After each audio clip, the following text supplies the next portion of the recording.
It's the Digital Board Gamer here, and today we're going to look at the top 10 different trick-taking games. I've ranked them from 10 to first, loosely, but basically the list is made of 10 very different trick-taking games. Each of these are pretty different, and each have their own little twist or take on trick-taking. If you don't know this on BGA already, you can go to Mechanisms, and you can actually scroll down to trick-taking, and you can see currently, as of July 2nd, we have 104 trick-taking games either in beta or full release. I'll be honest, I haven't played all 104, but I've probably played about half of them. There's a lot of more traditional with a basic deck of cards. I haven't played a ton of those. I've played spades, of course, and hearts growing up, but some of the other ones I haven't played before. Number 10, Inside Job. Inside Job's twist is there's an insider. You're all working together as a team, but there's one person who's secretly the traitor or the insider, and they're trying to collect more tricks or not make sure you don't pass all the missions. So as you can see here, there's missions that you need to complete. You need to complete 7 of them in 10 rounds. So there's some room for error, but then there's basically these briefcase, and if the traitor gets 5 of those, they'll win instantly. Or if you obviously don't complete all 7 missions, they win that way. It's an interesting take after playing the crew a bunch than playing this.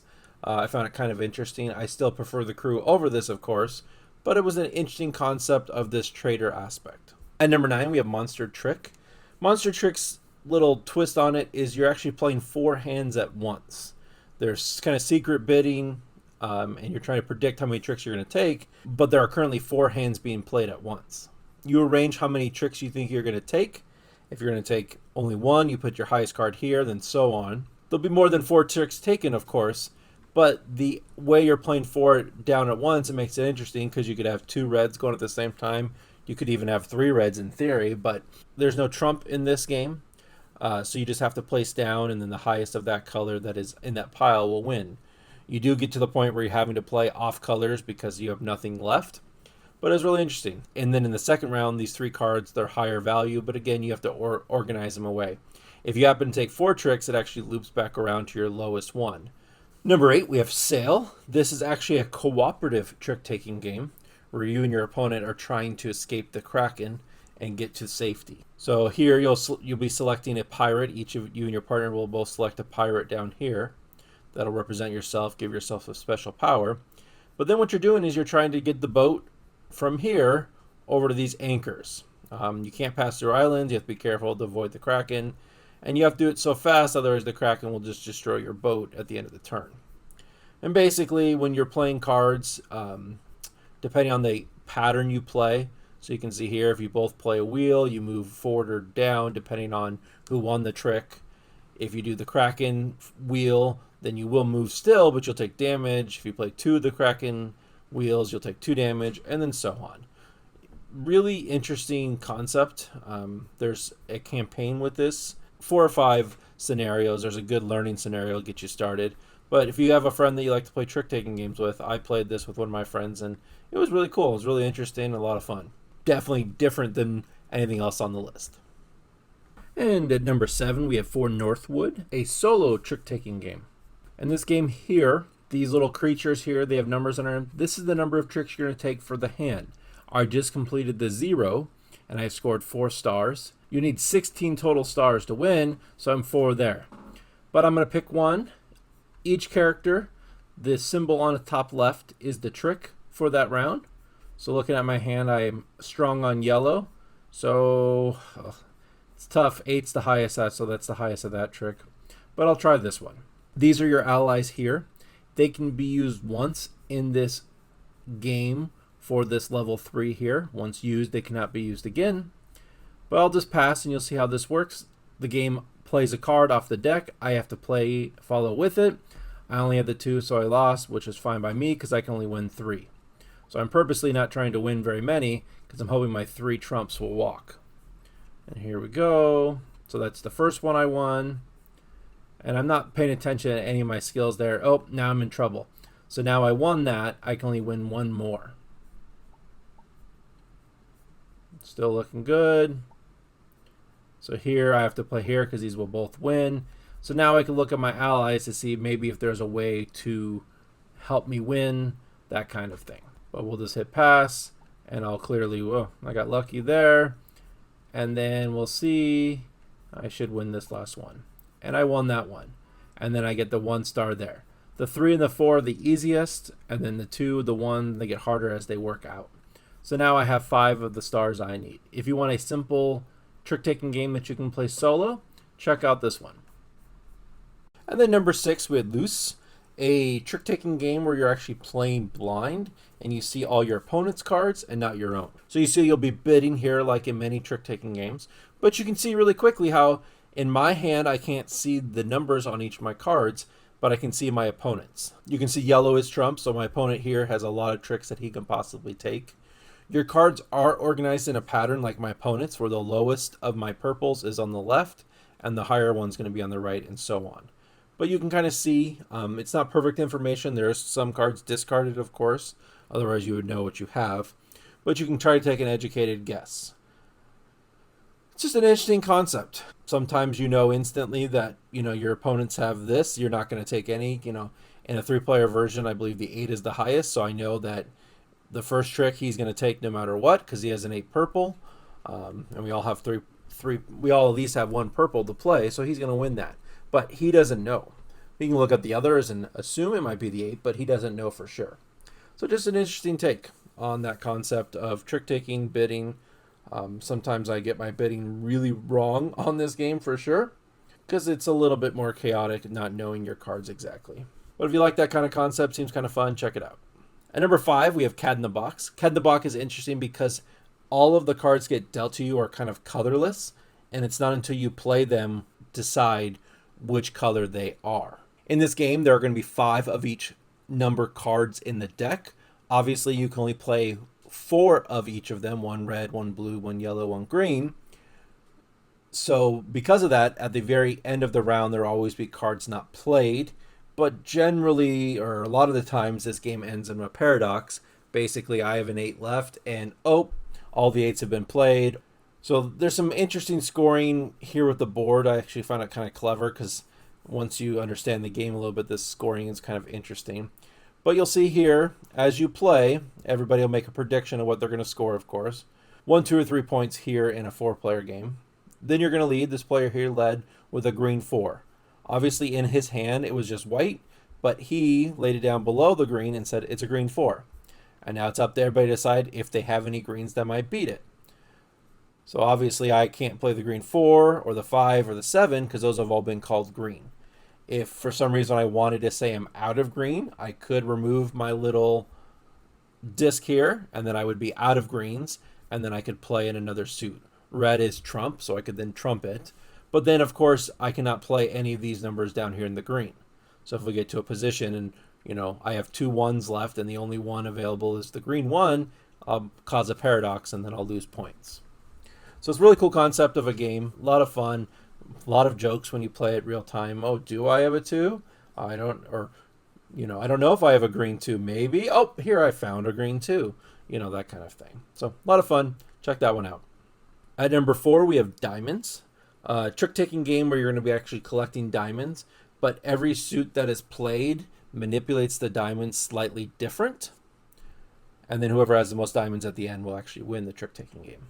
So you'll pass cards to get started, but then you're going to play cards.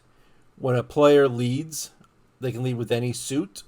There's not really a trump in this game per se. There are stronger suits, but there's no actual trump. So here they lead with the 14 of clubs. And then where the game kind of comes down to is I had no clubs, so I got to play a different suit. I played a spade, and then you're going to look at these actions here. Starting from the top to the bottom, a diamond will allow you to take a diamond and put it in your bank, which is like safe. Heart, you will take a diamond and put it in front of your bank. The spade here, which I just played, allowed me to take a diamond in front of me and put it in my bank so it's safe. And then lastly, if you play the club, you get to steal a diamond from the player who has the thief in front of them. So here, this is the thief token that'll pass around.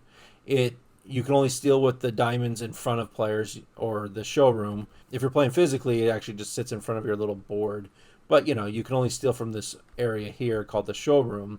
You cannot steal from the safe. Once they go to the safe, they're safe. And then if you win, you know, whatever trick, whatever suit you win, you could do that action. And then at the end of the round, whoever has the most of each suit gets to do the action one more time. Overall, it's just a fun, different take on trick taking because you aren't playing trick taking rules, but it's all about hoarding these diamonds and trying to get them behind your screen and so on. I do like the thief a lot. It kind of prevents from trying to hit the leader.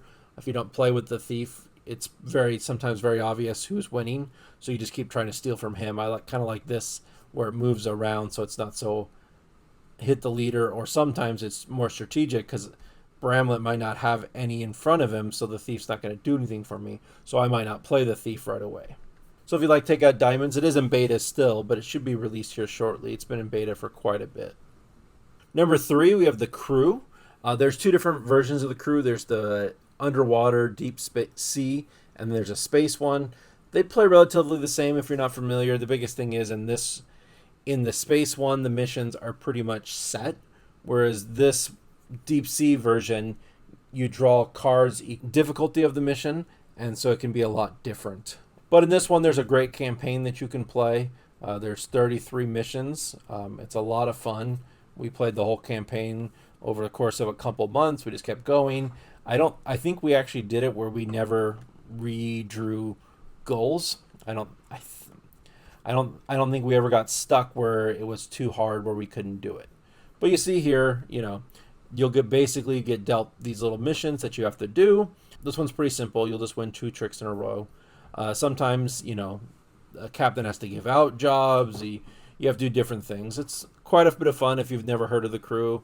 I think a lot of people have at this point, but it's a decent way to play it and actually get through it. Me and my friends don't have time to sit down and play 33 hands of trick taking because it takes way more than 33, of course, because you lose a lot sometimes. So a lot of fun. Definitely recommend the Crew. Number 2, we actually kind of have a tie. I wanted to make the list 10 different trick taking style games, and I feel like the Wizard and Skull King are very similar. They share some similar aspects to it that I felt like putting them at the same would work out well. So first up with Skull King, you're going to be dealt cards equal to the round. So we're currently in this example, we're in round 7. But then you're going to, at one time, everybody's going to bang their hands on the desk, if you're playing real life, yo ho ho, and you would shoot out the number of fingers of the tricks you're going to take. Here you do the same kind of thing, but it's all digital, of course. So this one gets really chaotic. Like we're in round 7, and we have 3, 6, 7, 8, 9, 10 tricks that are supposed to be taken. So not a lot of people are going to get theirs, and I'm probably not going to get mine unless everybody used all of their Jolly Rogers, which is the trick suit, and didn't have any pirates or anything along those lines. Maybe I'll win, but I'm expecting to lose this. So in Skull King, you have a lot of different cards. You have like the Skull King, of course, is like the highest, strongest suit, but he actually loses to a card called the Mermaid. Whereas the pirates that work under the Skull King beats the pirates, but the pirates beat the Mermaid. So there's cool things like that. Then there's some extra cards you can add, like the Kraken or the White Whale. So there's a lot of different things in this game, and that's what kind of sets it apart from Wizard in a way. So Wizard is like the same kind of thing. Every round you add more and more cards. There's different ways of bidding. In this game, we actually played the hidden one. So you actually bid hidden, which makes it a lot harder. And that was the biggest difference between Wizard and Skull King, in my opinion, was the bidding. Because normally in Wizard, whoever's left of the dealer will say how many they're going to take, and then so on. And there's, you can tell, there's 2 extra tricks, there's 1 trick. So that makes it quite a bit different in those aspects of the 2 game. But if you like the hidden way and you like Wizard a little better, you can play that way. There's also an unfriendly version where you either have to have -1. So if there's 2 hands, you either have to have 1 bid or 3 bids, if that makes sense. It can never be equal. So that's kind of a fun way of playing too. That's what we used to do a lot, would be playing Wizard, and it couldn't be a friendly game. So if it got to me and we were even on tricks, I had to bid 1. Or if we were under on 1, I either bid 0 or 2. So a lot of fun. I'm sure a lot of people have played Wizard, but those aspects of having these little variants definitely change it up quite a bit. And it looks like there's even a secret prediction where you don't reveal it until after the round is played, which would be even a little bit more chaos because you don't know if you need to take it. At least with the hidden one, you know, okay, we're one over or we're one under. This one with the secret, you wouldn't know until the very end of what everybody bid. And then in number 1 is Teach You. Teach You is a classic trick-taking game. You do have to play it in teams, 4 players total, so you and your partner are working together. Generally, you sit on opposite side of the table, and you go from there. The biggest thing with Teach You that they have is you can call Grand Teach You. You're going to look at your hand, and you can decide if you think you're going to go out first. Grand Teach You only get to see half your hand. Then there's Regular Teach You, which is before you play your first card, you call out Teach You, and as long as you get rid of all your cards first, you'll get... And then as long as you get rid of your cards first, you'll score those points. Otherwise, you lose points for calling Teach You or Grand Teach You. Then you're playing up to like 500 points or so. I do like... There's a couple trick-taking games. I didn't mention this till now. I know this one here has it. But I actually do like where they list all the cards down here of what is available and what's been played and so on. Because when you play turn-based, this is a really quick way of just going, okay, all the aces are gone. All the kings are gone, and so on. Because, when you play turn-based and it takes, a week to play a game, this is really beneficial, really handy to go, oh, dragon's been played, so on. In Teach You, one of the big things is you can play straights or pairs or full houses, so there's a little bit of poker hands in there as well. There are things called bombs where you have all 4 of one. You can bomb someone's win. They might think, oh, I have a 7-card straight, I'm set. They play all 7, and then you play a bomb on top of it, and you win. So, there's not a lot to be said about Teach You. It's just such a great game if you haven't played it before. This is a game where there are lots of people that play it really competitively, know the game really well. I'm definitely not at that point, but I know I've been to some cons and they've had huge Teach You tournaments, and I'm definitely not at that point. So there's 10 very different trick-taking games. Let me know in the comments if there's any that I missed with a classic 52-card deck that I need to really check out. I'll be honest, I haven't played much other than spades and hearts.